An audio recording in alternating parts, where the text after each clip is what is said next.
What up, everybody? This is Stuart Knight, author of the books Marginalizing White Supremacy, Poetic Visions, A Steep Metaphor Assistant, and my latest work, A Spirit the World Has Forgotten. And today, I haven't done a video in a while, so excuse me. I kind of lost the means to make the little small type of productions that I was doing. But, this fervor that is going about right now, concerning the term anti-Semitism. I want to kind of speak on that a little bit from a small historical standpoint and, primarily from a philosophical standpoint. Now, first of all, black people are the originators of all of the world's religions, whether it be Buddhism, Taoism, the version that the Sanskrit or the Indian people practice, Christianity, and Judaism. Now, the Judaic form of the religion, I feel, originated or has its beginnings in the dark mysteries of ancient Kemet. Many people today, when they speak of, Kemet and, the Ma'at and the balances and scales and, Aset and Asur and things of that nature, many of them don't really talk about, the mysteries of the light or coming forth by day. They talk about the mysteries of the light or coming forth by day. But many of them don't talk about the beginning aspects of the Kemetic spiritual systems, which were the dark mysteries. Now, the dark mysteries, in today's parlance, is considered devil worship. Europeans call it devil worship. But the dark mysteries was nothing but the telling of time by the moving of the celestial bodies, or elemental principles. That's why, in many of the in Egyptian hieroglyphs, some of them have animal heads. That was a representation of the elemental mysteries. Then there was the celestial mysteries where you get, your Hathor and Sothis, I believe, and Ta. Then you get your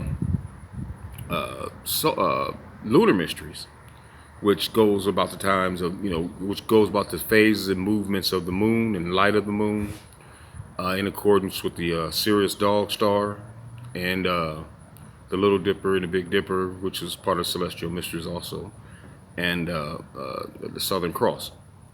That's the lunar phase of the mystery systems. Well, from that, I feel, is where those principles, the principles that make up the lunar mythos, is where the Judaic religion established itself. Because if you look at many of the Sabbath, in the way that the Judaic and Islamic people keep their Sabbaths, the religion keeps their Sabbaths, it's by the full moons of certain seasonal changes upon the earth, not necessarily the rising or setting of the sun, which is what the Christian mythos is based upon. So from that, once Akhenaten, the Pharaoh Akhenaten of the Kemetic Empire, moved from the pantheon of gods to a more monotheistic one, in changing, the practice of the Kemetic sciences to Ra instead of, Mother Hathor and all that before, there was an uprising in the kingdom. And Akhenaten himself was, assassinated during this uprising. Now, I'm not for sure if that's what the Egyptian people or Egyptian government speaks of. It could be possible, that time period. It speaks of when they say that Israel owes them a debt for all the damages that was suffered during the time when the Judaic people left the kingdom. Or, I don't think they were forced out, but they were left the kingdom because, in the sense that they rioted. Now, from there, they went out and established, their colony in what they call their Holy Land, which was the land of the Canaanite people, or present-day Palestinians. And then from there, some Sephardic colonizers of the Judaic religion went across, I think it'd be Western Europe. I think so. My geography is not that good. But when they went across Europe and across Italy and places like that, spreading the Judaic faith, and converting people to it. And therein is where you get the Khazaric Jews, involved in that conversion, who today, who are, in a sense, colonized the religion and made it one for white nationalism.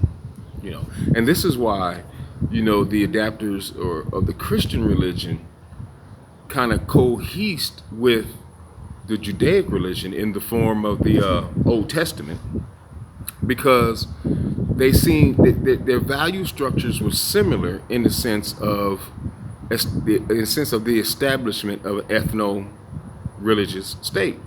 The colonizers of the Judaic religion does it solely, for white nationalism, and the colonizers of the Christian ethos do so not only for the establishment of white nationalism in the form of the sword-wielding Christ, but also for colonial purposes, in not only using that religion as a tool to spread their dominance across the world, which history proven is fact.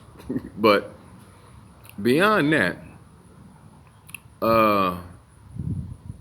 this term, anti-Semitism, which is really a spurious term, which is used nothing more to I think actually quiet black people when black people are beginning to get more understanding in and desire in wanting to establish black excellence and black empowerment. It's kind of funny that every time black people rise up, the colonizers of the Judaic faith, they suddenly come in and either try to control the narratives of the black people, or if a black person comes out with the notion of, we're the first Hebraic people, then all of a sudden these people automatically claim anti-Semitism. And in turn, what usually happens, the black drive for empowerment dies down. It's kind of funny how this term anti-so-called Semitism is being used to kill the drive of black people to remove the foot of white supremacy off our necks. So in my position, I'm actually thinking that maybe anti-Semitism is also a tool of white supremacy. Who knows? But anyway, just think, you have a people who claim anti-Semitism, currently engaging in rampant racial degradation of the Ethiopian Jews in their own land. The Ethiopian Jews in Israel are decrying racist treatment. And not only that, you look at the original Canaanite people of the land of Canaan, currently Israel, and what's happening to them.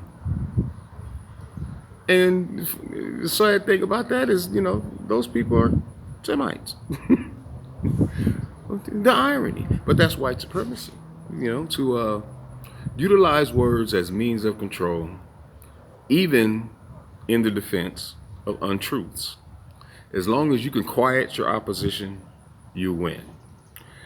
So, don't black people don't take so much when, if this term anti-Semitism is being used against you. True enough, what happened to the colonizers of the Judaic faith in Germany during that time was a sad travesty. But it also happened to hundreds of thousands of black people, hundreds of thousands of Catholic people, and some other people during that same time. So they weren't the only ones. They were not the only ones. And if they can sit there and, like some are saying, they constantly tell us to get over slavery and our current still ongoing oppression here in the Holocaust, here in this global world of white supremacy, they tell us to keep getting over it, then well, what's good for the goose is good for the gander. You should get over what happened to you too. Because, it happened to you based upon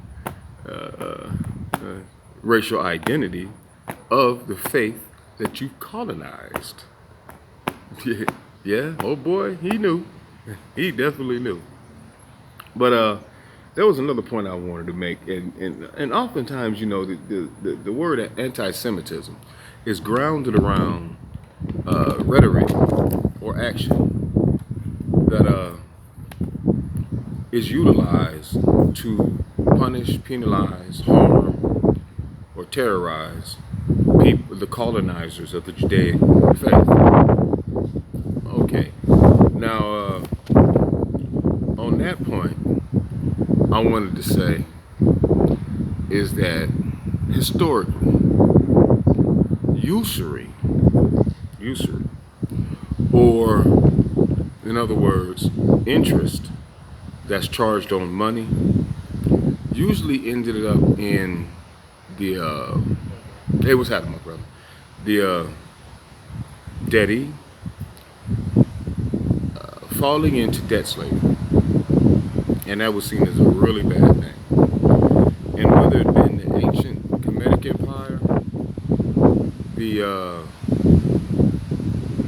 empire in Spain, where the colonizers of the Judaic faith were moneylenders, ancient Rome, where the colonizers of the Judaic faith were also again moneylenders. Ancient Kemet, as I said before, they were moneylenders there. Moorish Spain, they were moneylenders there. Germany, they were moneylenders there also. And today, in present day, United States, they are also again the moneylenders, the practitioners of usury, which, an African principled system was seen as a means, was seen as a sin.